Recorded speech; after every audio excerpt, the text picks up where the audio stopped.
Flop. Akshay Kumar Imran Hashmi की film selfie 100 crore के budget पर बनी, सिर्फ 24 करोड़ कमा पाई। कंगना रनौत की फिल्म तेजस 70 करोड़ के बजट पर बनी, सिर्फ 6 करोड़ कमा पाई। 2024 का भी यही हाल है। कई सारी ऐसी फिल्में जो इस हिट फॉर्मूला के पीछे भागने की कोशिश कर रही थी, फिर भी फ्लॉप रही। जॉन अब्राहम की एक्शन फिल्म वेदा फ्लॉप। अक्षय कुमार की सरफिरा बड़े मियां छोटे मियां फ्लॉप। ये दूसरी वाली तो 350 करोड़ रुपए के बजट पर बनाई गई थी। इस फिल्म में ढेर सारा एक्शन, बड़े बड़े सेट्स, पूरा फॉर्मूला लगाया गया था, लेकिन फिल्म 102 करोड़ पर ही सिमट गई। आखिर प्रॉब्लम कहां आ रही है? एक कारण तो मैंने आपको बताया ही कि ओटीटी से जबरदस्त कंपटीशन देखने को मिल रहा है। पहले की तरह तमिल तेलुगु फिल्मों के रीमेक्स बनाने की जो निंजा टेक्निक थी, अब वो काम नहीं कर रही, क्योंकि लोगों ने ये फिल्में ऑलरेडी देख ली हैं। दूसरा बड़ा कारण है बॉलीवुड सुपरस्टार्स की इन्फ्लेटेड फीस। फिल्मों का आधा बजट तो एक फिल्म स्टार के पैसे देने में ही खर्च हो जाता है। एबीपी न्यूज के इस आर्टिकल को देखिए। ये जो फिल्म आई थी अक्षय कुमार की खेल खेल में, इसमें कई सारे एक्टर एक्ट्रेसेस थे। इस फिल्म का बजट करीब 100 करोड़ रुपए का था। 100 करोड़ में से 60 करोड़ रुपए खर्च हुए सिर्फ अक्षय कुमार की फीस देने में।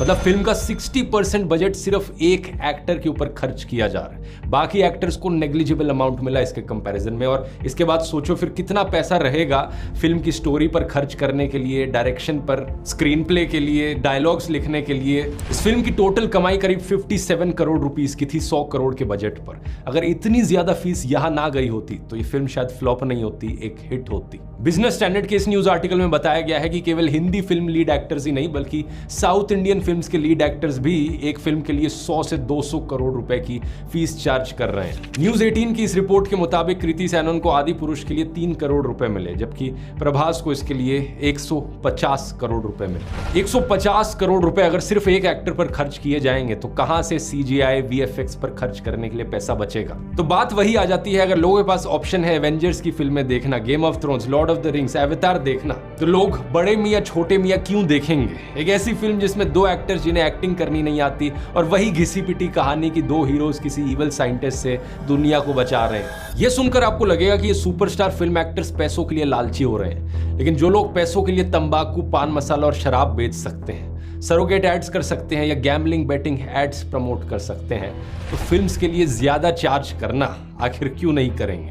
दूसरी बात, जब ये पूरा खेल लालच का है तो ये लोग ज्यादा लालची क्यों नहीं होंगे? उन फिल्म स्टूडियोज का भी तो लालच ही है जो इन सो कॉल्ड सुपरस्टार्स को इतने करोड़ों रुपए बांट देते हैं इस उम्मीद में कि उनकी फिल्में 500 करोड़ कमाएंगी। इसलिए हम इन एक्टर्स को इतनी ज्यादा फीस देने के लिए तैयार हैं। छोटे मियां बड़े मियां फिल्म का बजट था 350 करोड़ रुपए। इतने रुपयों में 15 शानदार फिल्में बनाई जा सकती थी, लेकिन प्रोड्यूसर्स भी शॉर्ट टर्म क्विक गेन्स के पीछे भागते हैं, लॉन्ग टर्म सस्टेनेबल बिजनेस के बारे में नहीं सोचते। ट्रेड एनालिस्ट कोमल नाटा इसे लेकर कहते हैं, कोई भी एट लार्ज इंडस्ट्री के बारे में नहीं सोच रहा। एक्टर्स अपने बैंक बैलेंस का सोच रहे हैं, प्रोड्यूसर सोच रहे हैं कि बस किसी तरीके से उनकी फिल्म चल जाए। इंडस्ट्री गई गड्ढे में, किसे परवाह है? मैं इसे लेकर बहुत बहुत उदास हूं। बॉलीवुड फिल्म्स में कोई इमेजिनेशन तो है ही नहीं, और साथ में जो पुराना बॉलीवुड मसाला होता था अब वो भी नहीं रहा, कोई देसी एलिमेंट ही नहीं रहा। Bihar based film exhibitor Vishek Chauhan Indian Express से कहते हैं कि बड़े मियां छोटे मियां एक पुरानी डेट की हॉलीवुड फिल्म के जैसे थी। वे कहते हैं कि फिल्म एक टोटल पैकेज होनी चाहिए जिसमें म्यूजिक, कंटेंट, इमोशन सब कुछ हो। दूसरी तरफ Amazon MX प्लेयर जैसे OTT प्लेटफॉर्म्स भारतीय दर्शकों की जरूरतों को समझते हुए नया कंटेंट उपलब्ध कराते हैं। ढेर सारे ऑप्शंस और वैरायटी की वजह से लोग इसकी तरफ आकर्षित होते हैं। Amazon MX प्लेयर पर आपको हिंदी में भरपूर विदेशी कंटेंट भी मिलेगा, जैसे कि के ड्रामास। अगर आप इस वीकेंड पर एक मैंडरिन के ड्रामा देखना चाहते हैं तो I belong to your world देख सकते हैं। ये कहानी है की यूई की, एक डायरेक्शनलेस गर्ल, जिसमें उनका फ्यूचर सन की शुओ विजिट करता है और वो उन्हें आगाह करता है उनके अनहैप्पी फ्यूचर के बारे में और फ्यूचर बदलने में उनकी सहायता करता है। बड़ी ही इंटरेस्टिंग स्टोरी है। डिस्क्रिप्शन में दिए गए लिंक पर क्लिक कर सकते हैं और देखना शुरू कर सकते हैं। यहाँ मैं Amazon MX प्लेयर का धन्यवाद करना चाहूंगा इस वीडियो को स्पॉन्सर करने के लिए भी। और इमोशन की बात करी जाए तो इमोशन लोगों को मिला विद्दु विनोद चोपड़ा की बनाई हुई फिल्म 12th फेल में। यह फिल्म 25 हफ्तों तक सिनेमा हॉल्स में चलती रही। 20 करोड़ के बजट पे बनाई गई इस फिल्म ने 70 करोड़ रुपए कमाए। ये फिल्म किसी जबरदस्त मार्केटिंग पुश की वजह से नहीं चली, बल्कि वर्ड ऑफ माउथ पब्लिसिटी से मिली। लोगों को खुद पसंद आई, लोगों ने अपने दोस्तों, अपने परिवार वालों को बताया कि जाकर देखो। लापता लेडीज 4 से 5 करोड़ के बजट पर बनी इस फिल्म ने वर्ल्ड वाइड 25 करोड़ रुपए की कलेक्शन करी और नेटफ्लिक्स पर रिलीज होने होने पर इसने व्यूअरशिप में एक 40 गुना बजट की फिल्म को पछाड़ दिया। यहाँ भी फिर से वही इनोसेंस, इमोशन और कुछ मीनिंगफुल देखने को मिला। इन दोनों में से एक भी फिल्म में अगर कोई सुपरस्टार एक्टर होता जो करोड़ रुपए फीस चार्ज करता तो ये फिल्में प्रॉफिटेबल नहीं होती आज के दिन। लेकिन प्रॉब्लम ये है कि ऐसी फिल्में साल भर साल बहुत कम होती जा रही हैं। जावेद अख्तर ने इसी टॉपिक से रिलेटेड एक बड़ी इंटरेस्टिंग बात कही थी कि अमिताभ बच्चन का जो एंग्री यंग मैन वाला कैरेक्टर होता था 1980s की फिल्मों में, उसका गुस्सा एक गहरे घाव पर आधारित होता था। जब उस कैरेक्टर को गुस्सा आता था तो आपको अंदर से उसका दर्द दिखता था, लेकिन फिर लोग घाव भूल गए और केवल गुस्सा रह गया। आज जो आदमी है वो अपने समाज, अपने दोस्तों और अपने परिवार या खुद के प्रति क्या ही जिम्मेदारी रखता है। इस स्वार्थ की लाइन आप कहां खींचेंगे?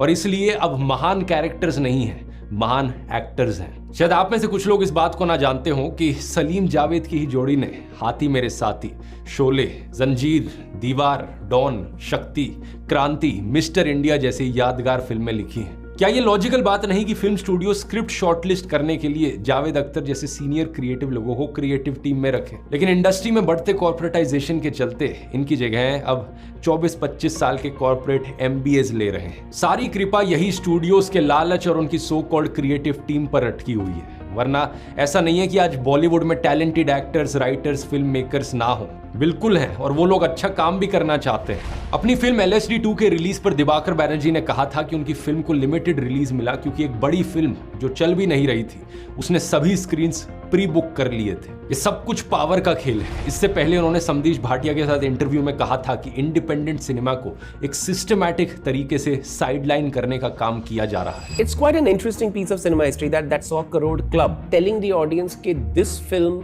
has made 100 crore, therefore you should see this film। बताया जा रहा है कि इंडी फिल्मों को मत देखो क्योंकि ये कम पैसा बनाती हैं, और इन फिल्मों को देखो क्योंकि ये पैसा बनाती है, क्योंकि उससे पहले कभी भी किसी दर्शक को ये नहीं बताते थे कि इस फिल्म ने इतने पैसे बनाए। दिवाकर की एक फिल्म 30 जिसे नेटफ्लिक्स ने कमीशन किया था वो रिलीज नहीं की गई, ये कहते हुए कि शायद इस फिल्म को रिलीज करने का समय सही नहीं है, it doesn't fit our slate. Diwakar ने कहा कि वो दर दर की ठोकरें खा रहे हैं, लोगों से रिक्वेस्ट कर रहे हैं कि सर प्लीज नेटफ्लिक्स से इस फिल्म को खरीद लो ताकि ये कहीं तो रिलीज हो सके। अनुराग कश्यप की फिल्म ऑलमोस्ट प्यार विद डीजे मोहब्बत के बारे में भी वो यही कहते हैं कि पता ही नहीं चला ये फिल्म कब रिलीज हो गई। यही अगली बड़ी प्रॉब्लम है दोस्तों। इंडिपेंडेंट फिल्में, छोटे बजट की फिल्में, इन्हें थिएटर्स में रिलीज करवाना बहुत मुश्किल बन गया है। इन्हें कोई प्राइम टाइम स्लॉट्स नहीं मिलते, अक्सर इन्हें एक हफ्ते का समय भी नहीं मिलता सिनेमा हॉल्स में, और अगर समय ही नहीं मिलेगा, लोगों को मौका ही नहीं मिल पाएगा कि वो सिनेमा हॉल्स में जाकर इन फिल्मों को देख पाए, तो वर्ड ऑफ माउथ पब्लिसिटी कहां से होएगी।